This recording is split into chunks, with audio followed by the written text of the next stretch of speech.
Hello and welcome back to our Wood Elven campaign in CK2 Nacht. So, what are we gonna do today? Today, I am gonna gain myself some money. How? By raiding. I must be in a... Right. As expected, it would come at some point. Bit annoying because I don't remember how much of this I have fixed, as so to speak. Oh, that is just bad.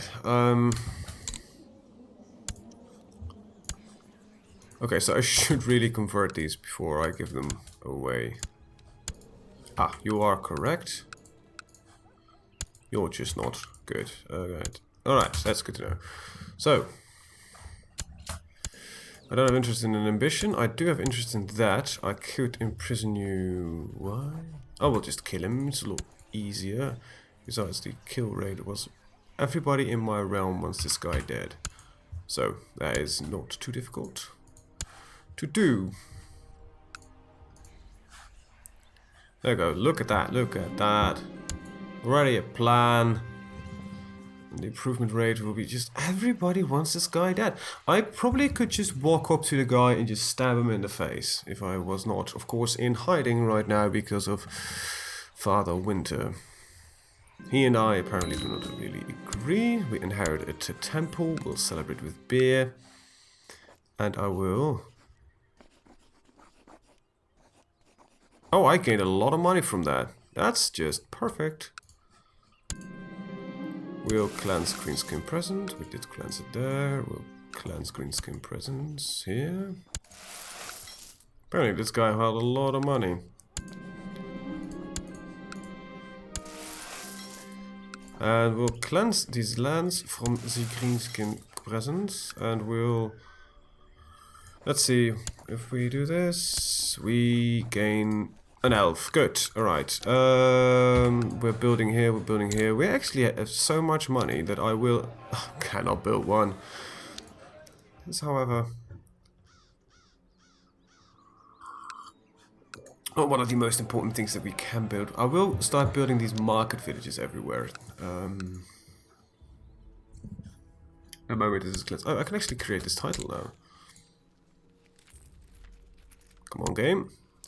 Why do I do these things? Exactly at the moment it's auto-saving, because this just freaks me the fuck out. I'm like, oh my god, it's gonna crash. Of course it's not gonna crash. Game's not that unstable. You want to marry my granddaughter? Yeah, go for it.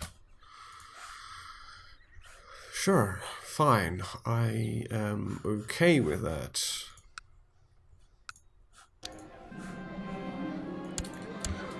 Ah, we got more green skin being removed. Let's see. I currently own 8. Is 9 doable? Because then I will... Nice, nice, nice. So we are cleansing the green skin presence everywhere. Good. So, no more green skins. I just need to get out of hiding and see... It's with the Eternal Code 1, it's 2... Right, so Regency has ended, we have become back. Okay, so I can actually just keep all of this. This will make us very, very powerful actually, which is completely appropriate. So that means we're gonna make some marketing villages. We'll do some marketing over there, marketing over here. I know it's a market. Just like the idea of elven marketing. Anyway, actually just, you know, you can go for the training grounds. Good. Alright, nice. Build, build, build, build, and build. This does, however, mean that I am gonna do this last greenskin extermination. Greenskin extermination. Sorry. Just don't know where that came from. So yes, for one of the few times we're actually playing instead of me just mumbling about anything. You know, stuff is actually happening, so it will probably just be the first bit of the video. After that, I will most likely be talking about anything.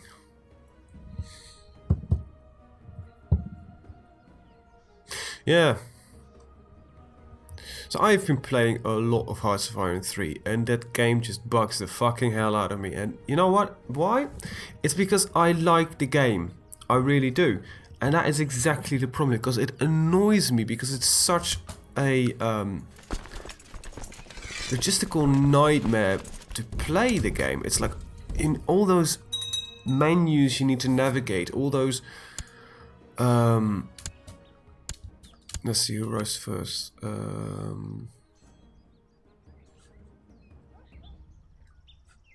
We don't, definitely not. Alright, it's all those menus you need to navigate. It's such a clusterfuck, and the AI is such an unreliable piece of it.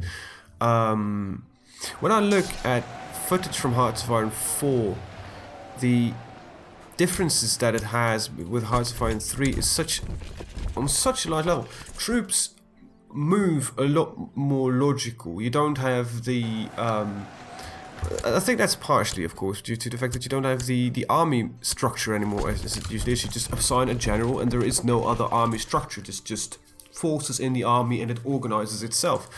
And you might say, well, you know, that's depth, which makes Hearts of Iron 3 better. But is it really? What does it add to the entire thing? Instead of a general that has several skill sets that it will improve the army's level,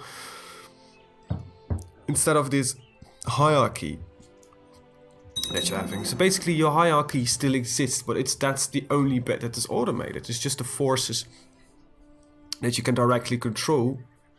It just seems so much better.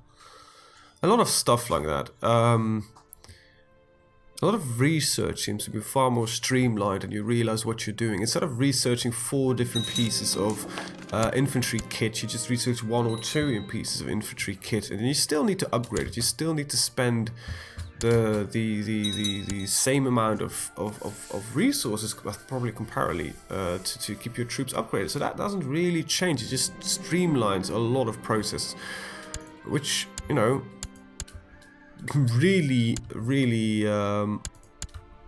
seems like the greatest thing. Because the setting and the era is really what put me into Hearts of Iron to begin with. But the game and the complexity really threw me off, and you know, I'm playing this on the channel, and it's pains me that I'm struggling. I can play EU4, I can play CK2, and I might not know every single intricate detail about the game, but I do know enough to actually play the game and succeed in it. So that's a good thing. I don't need to be massively overpowered with anything. But in Hearts of Iron 4, I cannot seem to grasp the game. It just seems to be...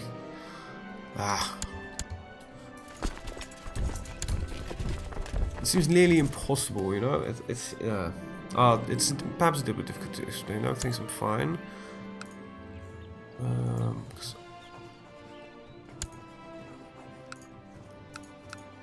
So that's an elf, good. It's just, it's painful to play. It's painful to play, which is annoying. I would really like that I would understand the game and know what I was doing. So that, let's see where you're going. So I could enjoy it more, but now it's just like a logistical nightmare. I did recently finish a game playing as Iraq. It might sound weird, but I was like, well, let's see what I can do as a very minor nation, being part of England and everything. And I was managing to get a few land leases, so I could just outproduce a lot quicker than I initially could. Not land... Yeah, there's land lease? Whatever you ask for, I see. And... Okay, I need to disband. And that was amazing, you know, stuff was working, and I managed to get a minor army, and then the war inevitably happened between France, well, basically between the Allies and the Axis, and England was losing a lot of territory in Africa, and I was actually the only reason, eventually, that I managed to stabilize and start retaking African territory, and then Italy's war machine stalled in Africa, and Britain and England and me were able to retake Africa and I started actually the invasion of Italy. Italy mainland, but that's all very small scale. I can control stuff like that, I can plan stuff like that, but when you're looking at the larger grand scheme of things, it's just, when you look at the Russian front, for example, I dread the war with Germany on the Russian front and the other way around, because it's such a large front. If you need to control that by hand, oh my fucking god. And I know there are people to do it, that it's just such a mind-bogglingly insane. Besides, and, well, you know, I don't know strength. I don't know when I don't know when I need to when am I strong enough? When do I need to stop focusing on producing more production? And when do I need to start focusing more on other things? All that kind of stuff. It's just really bugging me.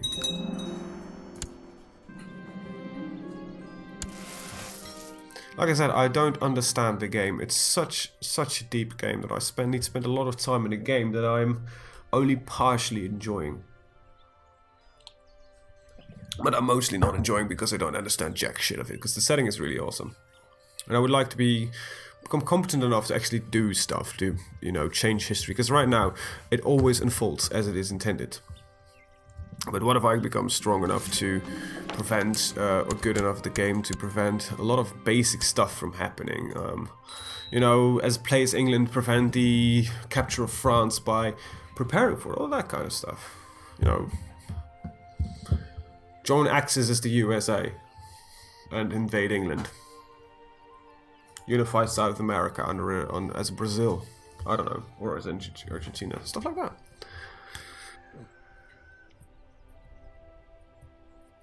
Then again, there's a lot less possible, I think, in Hearthstone 3. As you compare it to CK2 or EU4. I think if you want to do that, you need to cut up a lot of nations. If you would set it in the modern times, it would fit a lot better. I think if you want to do some ridiculous stuff, because there is not a single nation that is just, you know, massively overpowered. Perhaps besides the USA and Russia, like in real life, the big nations. Let's see. We're gonna build something. Training grounds.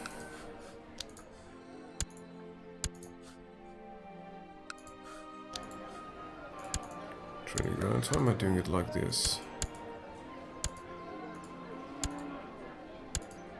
But yes, I am sort of enjoying Hearthstone 3. I'm sort of hating it, and I can't wait for Hearthstone 4. And I am also getting slightly more excited for Stellaris. We're starting to read the dev diaries, even though that game is probably a year away, I think at the soonest. I don't expect it. I'll be honest with you, I would be pleasantly pleased if it would be released in 2016. Would surprise me. I'm also getting, I don't know, I'm getting a bit more excited about Warhammer Total War. There are basically two reasons. You know, I'm excited because it's a new Total War game, and I usually like Total War games, but there are two reasons why I am dampening my excitement on purpose. One, I like the campaign maps bit of Total War, and I like the battle bit of Total War. But, and then you would say, well, that's basically Total War. You like all of Total War, yeah, but I don't like it combined. That would sound really weird, but I hate it. I hate warfare on the ground battle map. I hate it. I can't stand it. And I like just battles, clashing army versus army, balance same amount of points, and it doesn't matter who wins. It's just for fun. But on a campaign map, losing an army in the later Total War versions is such a destructive thing. If you compare it to something like Shogun, where you can have a lot of armies standing around, it's not that big. It's painful, yes, I will admit, but it's not as painful as since the changes they did in Rome and such with the army. Ugh. That's one reason. Two, I don't tend to play Total War games for that long. I'll be honest here. I don't know why. I tend to peter out on them quite early. I don't think I've ever finished a campaign since... ever. I think I actually finished a medieval Total War campaign, Medieval 1. Never did a Rome. That's not true actually, I did finish a Rome campaign, but not as Rome. I had a Britain campaign that I managed to conquer the entire world with. I think that's the last time I actually finished in campaign. I start over a lot. Might do that actually in general, but I'm afraid I will spend 60 bucks on a game that I will be, after about 20 hours of playing, and I think to myself, is this it? Was it worth it? I don't know. I will buy it though. If the reviews, I'm actually probably most likely, and I'll feel like a massive scumbag for admitting it, I will most likely pre-order the game. And then some of you might start coming really angry. Why are you pre-ordering that shit? Well, I am, as a student, money is something that I don't have a lot of. And saving... See, the race packs usually are priced between 7.5 and 10 euros. If I can save 7.5 and 10 euros to gain another race by pre-ordering... that's really tempting, just from a price point of view. If I had more disposable income, I would not pre-order the game. I wouldn't, just not. No way, Jose. And that's why they're doing it. They know there are people out there who don't have all the money to spare in the world and think, yeah, well, for 10 euros more, I will risk it. And then you could say, well, you know, you buy the game or you don't play it, you wait for the reviews. Yeah, but then again, it usually takes a bit of time before the problems start to iron out. It takes at least a week, and you want to play that game. So yeah. And besides, I want to record for the channel, so, you know, the moment I get it, the next day videos will be going online. I will most likely plan that shit if I have the time for it at least. It's going to be fun, because that will be us together learning to play a Total War game again. And a specific Total War game at that. Same with Hearts of Iron 4. You can look for that. I have big plans for that. I will make a very specific series about basically learning the game together. And yeah. With that, I hope to learn the game myself as well as teach somebody else what to do. And this might seem a very strange thing. Okay, so if you're learning, how are we learning? Well, by taking my time... Stop bothering me. By taking my time to try to figure out what I'm doing and explain my train of thought, you can learn from either my mistakes or my not so mistakes. So my successes. Alright, so the ground hunt has begun. Okay, so let's see. I do have a claim on that. Do I? Yeah. You're an incapable bastard. Oh, I actually own a lot more. I just need that one, and then I own all the claims. Alright. That means I'm not gonna do that. I'm gonna do declare war. I will do a wild hunt. with my own army. Wait, how did it? Must have had some stuff going on. Alright. Everybody go. I love how quick these armies move at some certain points. We're not going to call in our allies. Don't think it's necessary. Just a waste of time and monies. We have grown, actually. It's just, you know, surprising to me. It's a series that I was starting to regard as a 20-minute talk, so to speak, just talk about whatever and a little bit about the game, is actually progressing far more than I was anticipating.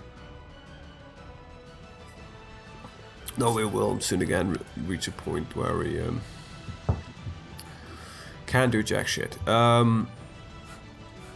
I might want to see if I can start moving in somewhere in these lands. I don't know.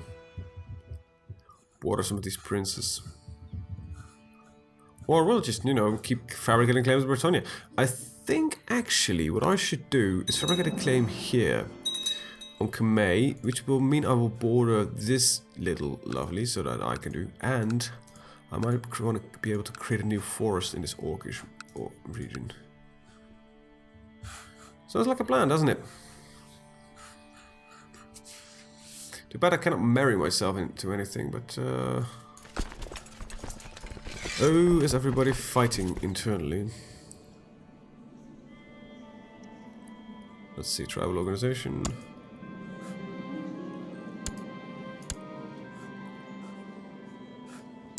I actually might want to up this.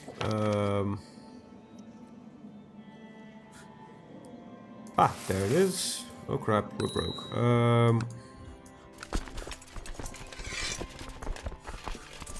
Let's take a look at things. You can actually go towards that one. So we're actually going to go to war with Imperial Reichland at some point. But what else? We've got our own agenda. Anyway, with that, I want to thank you guys for watching and see you guys next time. Have a very good day. Bye-bye. Oh, by the way, if you ever have something that you want me to talk about or explain or anything, just let me know in the comments down below. Thank you. Bye-bye.